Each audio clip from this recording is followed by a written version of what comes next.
വാഹനം ഉയർത്താൻ ഉപയോഗിക്കുന്ന ഗ്യാരേജ് സർവീസ് ഉപകരണങ്ങളെക്കുറിച്ചാണ് ഈ വീഡിയോയിൽ വിശദീകരിക്കുന്നത്.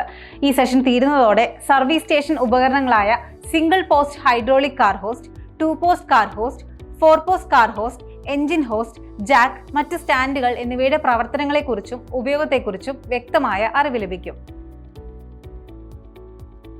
ആധുനിക ഓട്ടോമൊബൈൽ സർവീസ് സ്റ്റേഷനുകൾ വാഹനങ്ങൾ ഉയർത്താൻ വിവിധ തരം ഉപകരണങ്ങൾ ഉപയോഗിക്കുന്നുണ്ട്. Single post hydraulic car lift, 2 post car lift, 4 post car lift, engine hoist, jacks, stands എന്നിവയാണവ. ആദ്യം നമുക്ക് വ്യത്യസ്ത തരം കാർ ഹോയിസ്റ്റുകൾ പരിചയപ്പെടാം. സൗകര്യപ്രദമായി സർവീസ് ചെയ്യുന്നതിനും റിപ്പയർ ജോലികൾക്കും സൗകര്യമൊരുക്കുന്നതിനാണ് single post hydraulic car hoist ഉപയോഗിക്കുന്നത്. വിശ്വസനീയവും പ്രശ്നമില്ലാത്തതുമായ ഉപയോഗവും സുഗമവും സുരക്ഷിതവുമായ പ്രവർത്തനവുമാണ് ഇത്തരം ഹോയിസ്റ്റുകൾ ഉറപ്പാക്കുന്നത്. ഉയർന്ന ഗ്രേഡ് സ്റ്റീൽ കൊണ്ടാണ് ഇവ നിർമ്മിച്ചിരിക്കുന്നത്. വാട്ടർ വാഷ് ചെയ്യുന്ന സമയങ്ങളിൽ പോലും മറ്റ് കേടുപാടുകൾ സംഭവിക്കാത്ത രീതിയിലാണ് ഇവയുടെ നിർമ്മാണം. 6 ടൺ വരെ ഭാരമുള്ള വാഹനങ്ങൾ ഇത്തരം ഹോയിസ്റ്റുകൾ കൊണ്ട് കൈകാര്യം ചെയ്യാവുന്നതാണ്. 2 പോസ്റ്റ് ഹോയിസ്റ്റുകൾ പ്രവർത്തിക്കുന്നത് ഇലക്ട്രോ ഹൈഡ്രോളിക് സംവിധാനത്തിലൂടെയാണ്.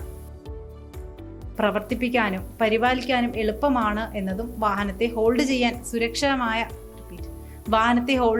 സുരക്ഷിതമായ സംവിധാനം ലഭ്യമാണ് എന്നതുമാണ് ഇവയുടെ പ്രധാന ആകർഷണം. 4 ടൺ വരെ ഭാരമുള്ള വാഹനത്തിന് ഇവ അനുയോജ്യമാണ്. 4 പോസ്റ്റ് കാർ ഹോയിസ്റ്റുകളിൽ ഇലക്ട്രോ ഹൈഡ്രോളിക് വഴിയും വാഹനത്തെ ബാലൻസ് ലിഫ്റ്റിംഗ് വഴിയുമാണ് പ്രവർത്തനം നടത്തുന്നത്. വാഹനത്തിന്റെ ചലിക്കുന്ന ഭാഗങ്ങൾ പ്രവർത്തിപ്പിക്കാനും പരിപാലിക്കാനും ഇവയിലൂടെ എളുപ്പം സാധിക്കും. ഭാരം കുറഞ്ഞതും കൂടിയതുമായ വാഹനങ്ങൾ ഉയർത്താൻ ഇത് അനുയോജ്യമാണ്. എഞ്ചിൻ ഹോയിസ്റ്റ് ഒരു കാർ അല്ലെങ്കിൽ ട്രക്കിൽ നിന്ന് എഞ്ചിൻ ഉയർത്താൻ സഹായിക്കുന്നു. ഹൈഡ്രോളിക് പ്രഷർ മെക്കാനിക്കൽ അഡ്വാൻറ്റേജിലേക്ക് കൺവേർട്ട് ചെയ്ത് കാറിൽ നിന്നും എഞ്ചിൻ നിഷ്പ്രയാസം ഉയർത്തുന്നു. ഒരു ബ്ലോക്കും ടാക്കിൾസും ഉപയോഗിച്ച് എഞ്ചിൻ ഉയർത്തുന്നതാണ് ഈ രീതി. ഇൻടേക്ക് മാനിഫോൾഡിൽ ഘടിപ്പിച്ചിരിക്കുന്ന ഒരു ലിഫ്റ്റിംഗ് പ്ലേറ്റ് ഉപയോഗിച്ചോ ബ്ലോക്കിന്റെ ഓരോ അറ്റത്തും ബോൾട്ട് ചെയ്ത ഒരു ചെയിൻ ഉപയോഗിച്ചോ ആണ് എഞ്ചിൻ ഉയർത്തുക. മറ്റൊരു ലിഫ്റ്റിംഗ് ഉപകരണമാണ് ജാക്ക്. ഹാൻഡിൽ മുകളിലേക്കും താഴേക്കും ചലിപ്പിച്ചാണ് ജാക്കുകൾ പ്രവർത്തിപ്പിക്കുന്നത്. കംപ്രസ്ഡ് എയർ ഉപയോഗിച്ച് കാറുകളെയും ട്രക്കുകളെയും ഉയർത്തുന്ന പോർട്ടബിൾ 4 ജാക്കുകളും ലഭ്യമാണ്.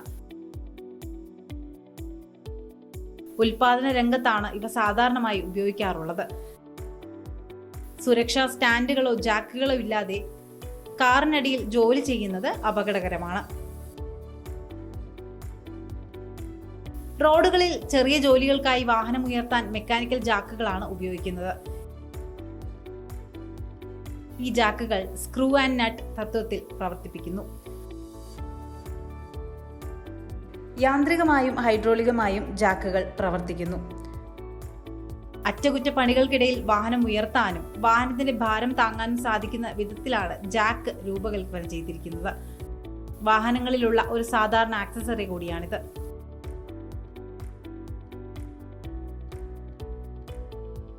Light weight screw jack, heavy duty bottle type hydraulic jack, trolley type hydraulic jack എന്നിവയാണ് വ്യത്യസ്ത തരം ജാക്കുകൾ. ജാക്കിംഗ് ഉപയോഗിച്ച് വാഹനത്തിന്റെ മുൻവശം ഉയർത്തുമ്പോൾ ഫ്രണ്ട് ജാക്കിംഗ് ബ്രാക്കറ്റിന് എതിരായാണ് ജാക്ക് വിനിയോഗിക്കുന്നതെന്ന് ഉറപ്പുവരുത്തണം. ജാക്കിംഗ് വഴി പിൻവശം ഉയർത്തുമ്പോൾ പിൻ ആക്സലിന്റെ മധ്യഭാഗത്തായാണ് ജാക്ക് ഉപയോഗിക്കുന്നതെന്നും ഉറപ്പാക്കേണ്ടതുണ്ട്. മുൻകരുതൽ: സസ്പെൻഷൻ ഭാഗങ്ങളിൽ ജാക്ക് ഉപയോഗിക്കാൻ പാടില്ല. അതായത് സ്റ്റെബിലൈസറിൽ, ഫ്രണ്ട് ബമ്പറിലോ വെഹിക്കിൾ ഫ്ലോറിലോ ജാക്ക് ഉപയോഗിക്കരുത്. ഇത്തരത്തിൽ ഉപയോഗിച്ചാൽ അത് വലിയ നാശനഷ്ടത്തിന് കാരണമായേക്കാം. മുന്നറിയിപ്പ്: മുൻവശത്തോ പിൻഭാഗത്തോ മാത്രമേ വാഹനം ജാക്ക് അപ്പ് ചെയ്യേണ്ടതുള്ളൂ. എങ്കിലും സുരക്ഷ ഉറപ്പാക്കാൻ നിലത്ത് ചക്രങ്ങൾ തടയുന്നത് ഉറപ്പാക്കുക. വാഹനം ജാക്കപ്പ് ചെയ്ത ശേഷം സ്റ്റാൻഡിൽ സപ്പോർട്ട് ചെയ്യുന്നത് ഉറപ്പാക്കുക. ജാക്കിൽ ഉയർത്തിയ വാഹനത്തിൽ മാത്രം എന്തെങ്കിലും ജോലി ചെയ്യുന്നത് അത്യന്തം അപകടകരമാണ്. അടുത്തതായി നമുക്ക് ആക്സിൽ സ്റ്റാൻഡിനെ കുറിച്ച് പരിശോധിക്കാം. ഉയർത്തിയ വാഹനത്തിനിടയിൽ ജോലി ആരംഭിക്കുന്നതിന് മുമ്പ് സുരക്ഷ ഉറപ്പാക്കേണ്ടതുണ്ട്. ജാക്ക് മാത്രം ഉപയോഗിച്ച് വാഹനത്തിനടിയിൽ ജോലി ചെയ്യുന്നത് അപകടകരമാണ്. അതുകൊണ്ട് തന്നെ സുരക്ഷ ഉറപ്പാക്കാൻ ആക്സിൽ സ്റ്റാൻഡ് ഉപയോഗിക്കണം. വാഹനത്തിന്റെ ഭാരം അനുസരിച്ച് വ്യത്യസ്ത വലുപ്പത്തിലുള്ള സ്റ്റാൻഡുകളാണ് ഉപയോഗിക്കാറുള്ളത്. മുന്നിലോ പിന്നിലോ വാഹനത്തിന്റെ അറ്റം ജാക്കപ്പ് ചെയ്ത് സർവീസ് നടത്താൻ ബോഡിക്ക് കീഴെ സേഫ്റ്റി സ്റ്റാൻഡുകൾ സ്ഥാപിക്കുന്നത് ഉറപ്പാക്കുക. അതുവഴി ബോഡി സുരക്ഷിതമായി പിന്തുണയ്ക്കുന്നു. തുടർന്ന് സുരക്ഷാ സ്റ്റാൻഡുകളിൽ ബോഡി തെന്നുമാറുന്നില്ലെന്നും സുരക്ഷയ്ക്കായി വാഹനം സ്ഥിരതയുള്ളതാണെന്നും ഉറപ്പാക്കുക. ഇപ്പോൾ നിങ്ങൾ ഹോയിസ്റ്റ്, ജാക്ക്, സ്റ്റാൻഡ് എന്നിവയുടെ ഉപയോഗങ്ങൾ പഠിച്ചു. ഇനി സർവീസ് സ്റ്റേഷൻ ഉപകരണങ്ങൾ എങ്ങനെ പ്രവർത്തിപ്പിക്കാമെന്ന് പഠിക്കാം. ഹൈഡ്രോളിക് കാർ ഹോയിസ്റ്റ് എങ്ങനെ പ്രവർത്തിക്കുമെന്ന് പരിശോധിക്കാം. കാർ ഹോയിസ്റ്റിന്റെ മധ്യഭാഗത്ത് വാഹനം പാർക്ക് ചെയ്യുക. എയർ കോക്ക് ക്രമേണ തുറന്ന ശേഷം കാർ ഹോസ്റ്റ് മുകളിലേക്ക് ഉയരുന്നുണ്ടെന്ന് ഉറപ്പാക്കുക. ആവശ്യമുള്ള ഉയരത്തിലെത്തുമ്പോൾ കോക്ക് അടയ്ക്കുക.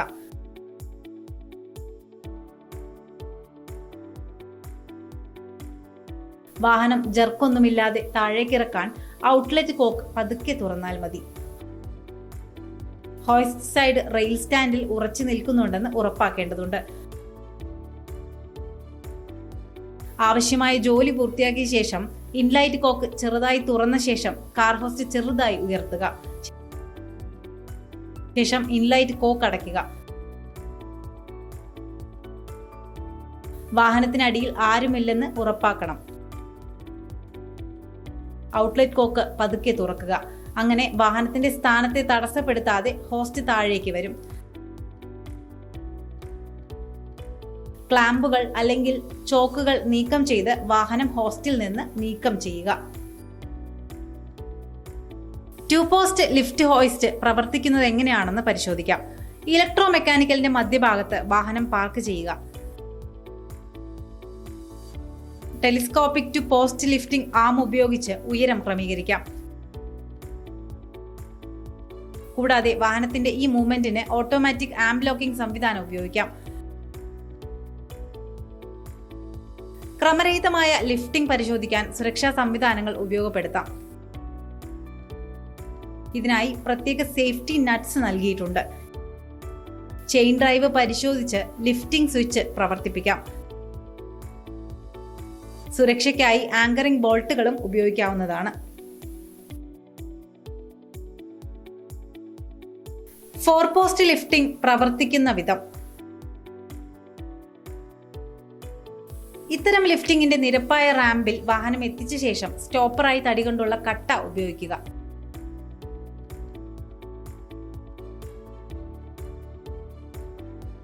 വാതിലുകളുടെ ഗ്ലാസുകളും അടച്ചിട്ടുണ്ടെന്നും ഉറപ്പാക്കേണ്ടതുണ്ട്. കൂടാതെ ഹാൻഡ് ബ്രേക്കിലാണ് വാഹനമെന്നും ഇതിലൂടെ ഹൈഡ്രോളിക് സിലിണ്ടർ സ്ഥിരതയിലും താഴ്ത്തുന്നതിനും ഓടിക്കുക. സുരക്ഷാ ബ്ലോക്ക് ഉപയോഗിച്ച് ഫുൾ റേഞ്ച് മെക്കാനിക്കൽ സംരക്ഷണം വാഗ്ദാനം ചെയ്യുന്നു. സ്റ്റീൽ കേബിളുകൾ ഉപയോഗിച്ച് ബന്ധിപ്പിച്ചിരിക്കുന്നു. വാഹനത്തിന്റെ ചെരിവ് ഫലപ്രദമായി തടയുന്നതിന് ലിഫ്റ്റിന്റെ നിർബന്ധിത സിൻക്രണൈസ് ചലനം. LCV വലിയ വാഹനങ്ങൾ എന്നിവയ്ക്കായി ദീർഘിപ്പിച്ച റൺവേ നീളമുള്ള 4 ടൺ. വാഹനം നിരപ്പായ സ്ഥലത്ത് നിർത്തിയാണ് എഞ്ചിൻ ഹോസ്റ്റ് ഉപയോഗിക്കാറുള്ളത്. ഉറച്ച നിലം ഇല്ലെങ്കിൽ ഹോയിസ്റ്റിന്റെ അടിയിൽ വലിയ തടി കൊണ്ടുള്ള കട്ട ഉപയോഗിക്കാം. വാഹനം ഹാൻഡ് ബ്രേക്കിലാണെന്ന് ഉറപ്പാക്കിയ ശേഷമാണ് എഞ്ചിൻ ഹോയിസ്റ്റ് പ്രവർത്തിപ്പിക്കേണ്ടത്. ഫേം ഗ്രൗണ്ടിൽ ഹോയിസ്റ്റ് ഫിക്സ് ചെയ്ത ശേഷം അതിനോട് ചേർന്ന് ഒരു കയർ ഉറപ്പിക്കുക. എഞ്ചിൻ വാഹനത്തിൽ നിന്ന് മുക്തമാകുന്നതുവരെ സാവധാനം ഉയർത്തുക. വർക്ക്ഷോപ്പിലേക്ക് വീൽ ഹോസ്റ്റും ലേക്ക് ഹോയിസ്റ്റും പതുക്കെ റോൾ ചെയ്യുക. മെക്കാനിക്കൽ ഹൈഡ്രോളിക് ജാക്കിന്റെ പ്രവർത്തന പ്രക്രിയയെക്കുറിച്ച് നമുക്ക് ഇപ്പോൾ വ്യക്തമാണ്. നിരപ്പായ ഗ്രൗണ്ടിൽ വാഹനം പാർക്ക് ചെയ്യുക. മുൻ ആക്സിൽ ജാക്കിംഗ് ഉപയോഗിക്കുമ്പോൾ പിൻചക്രങ്ങളുടെ പ്രവർത്തനങ്ങളും പരിശോധിക്കേണ്ടതുണ്ട്. കൈകൊണ്ട് ഒരു മെക്കാനിക്കൽ ജാക്കിലും ഹൈഡ്രോളിക് ജാക്കിലും ത്രെഡുകളുടെ സ്വതന്ത്ര ചലനങ്ങൾ പരിശോധിക്കാൻ സാധിക്കും. വാഹനത്തിലെ ഓയിൽ ലെവലും പ്രവർത്തനവും പരിശോധിക്കേണ്ടതുണ്ട്. നിർദ്ദിഷ്ട സ്ഥലത്ത് വാഹനത്തിനടിയിൽ ജാക്ക് സ്ഥാപിക്കുക. ജാക്ക് ലിവർ ഉപയോഗിച്ച് സ്ക്രൂ ക്രമേണ തിരിക്കുക. വാഹനം ഉയർത്തുക. ഹൈഡ്രോളിക് ജാക്കിന്റെ കാര്യത്തിൽ ജാക്കിന്റെ ലിവർ സംവിധാനത്തിൽ ചലിപ്പിക്കുക. അങ്ങനെ ആക്സിൽ ജാക്ക് ഒന്നും കൂടാതെ മുകളിലേക്ക് ഉയരും. ചെസിസ് ഫ്രെയിമിനോ ആക്സിലിനോ താഴെ പിന്തുണയോ കുതിരകളോ വയ്ക്കുക. ജാക്ക് താഴ്ത്തി അത് നീക്കം ചെയ്യുക. നിർദ്ദിഷ്ട ജോലി പൂർത്തിയാക്കിയ ശേഷം വീണ്ടും ജാക്ക് അപ്പ് ചെയ്യുക. പിന്തുണ അല്ലെങ്കിൽ കുതിരകൾ നീക്കം ചെയ്യുക. ജാക്ക് താഴ്ത്തി അത് നീക്കം ചെയ്യുക. ഇത്തരം ഉപകരണങ്ങളുമായി പ്രവർത്തിക്കുമ്പോൾ എല്ലായ്പ്പോഴും സുരക്ഷ ഉറപ്പാക്കുക. ഫ്ലോർ ജാക്കിന്റെ മാത്രം സപ്പോർട്ടിൽ വാഹനത്തിനടിയിൽ ഒരിക്കലും ജോലി ചെയ്യരുത്. ലിഫ്റ്റ് സാഡിലുകൾ ശരിയായി സ്ഥിതി ചെയ്യുകയും സുരക്ഷിതമായ സമ്പർക്കത്തിലായിരിക്കുകയും വേണം. താഴെ ഇടുന്നതിന് മുമ്പ് കാറിന് താഴെ ഉപകരണങ്ങളോ എന്തെങ്കിലും ഭാഗങ്ങളോ ജീവനക്കാരോ ഇല്ലെന്ന് ഉറപ്പാക്കുക. ആക്സിൽ സ്റ്റാൻഡ് അല്ലെങ്കിൽ ജാക്ക് സ്റ്റാൻഡ് സുരക്ഷ ആവശ്യത്തിനായി ഉപയോഗിക്കുന്നു. ജാക്ക് സ്റ്റാൻഡിന്റെ ഉയരം റാറ്ററ്റ് അഡ്ജസ്റ്റ്മെന്റ് വഴി ക്രമീകരിച്ചിരിക്കുന്നു. സ്റ്റാൻഡുകൾ കൃത്യമായും സുരക്ഷിതമായും സ്ഥാപിക്കണം. വാഹനം ഉയർത്താൻ ഉപയോഗിക്കുന്ന ഗ്യാരേജ് ഉപകരണങ്ങളെ കുറിച്ച് വിശദീകരിച്ച ഈ സെഷൻ അവസാനിക്കുകയാണ്. Single post hydraulic car hoist, 2 post car hoist, 4 പോർ car hoist, engine hoist, jack, മറ്റ് സ്റ്റാൻഡുകൾ എന്നീ ഉപകരണങ്ങളെ കുറിച്ച് വ്യക്തമായ അറിവ് ഈ സെഷൻ കൊണ്ട് നേടാനായി എന്ന് വിശ്വസിക്കുന്നു.